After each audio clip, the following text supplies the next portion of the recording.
The footage is grainy, but the terror is crystal clear. A shadow detaches itself from the velvet curtains of a high-rise penthouse.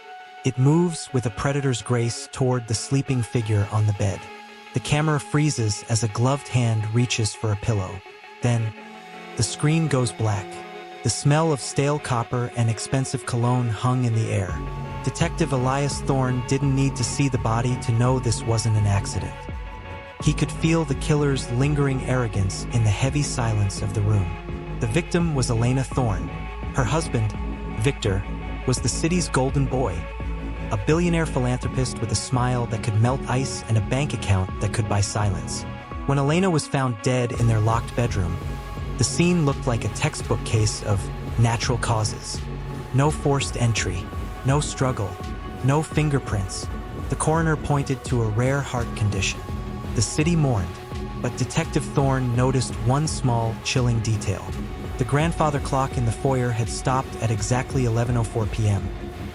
Victor claimed he was at a high society gala 3 miles away until midnight.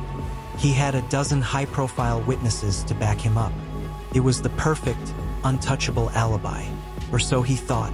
Elias spent weeks scouring the penthouse. He didn't look for blood. He looked for physics. He eventually found a microscopic scratch on the smart home hub, the brain of the apartment that controlled oxygen levels and security. Using forensic digital recovery, Elias discovered a ghost login at 11 p.m. Someone hadn't broken into the house. They had programmed it to kill.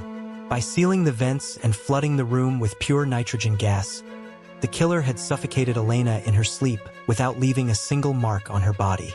The tension peaked during the grand reopening of Victor's new art gallery. As Victor stood on stage, basked in a spotlight, Elias walked in. He wasn't carrying handcuffs. He was carrying a tablet.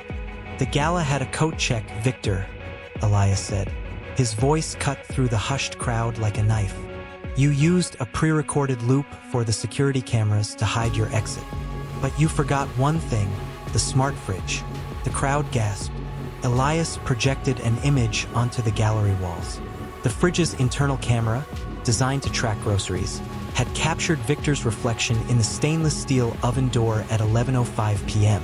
He was in his kitchen, holding a nitrogen canister, while a paid actor in a tuxedo was busy shaking hands at the gala. Victor's face went from ivory to ash. He tried to bolt for the exit, but the doors were already crawling with officers. The justice was absolute. The digital Victor, footprint you are under traced arrest. the nitrogen No, purchase get off directly me! to Victor. Hands behind your back. The actor confessed within 10 minutes of interrogation. Victor What can't you Thorne was do? sentenced to The life alibi without was staged, parole in all a of it. maximum security The facility. jury has found you guilty. The man who tried I to hereby control sentence the you to the very air maximum his time. wife breathed Bailiff, would now take him into spend the custody. rest of his days behind cold, iron bars. Case closed.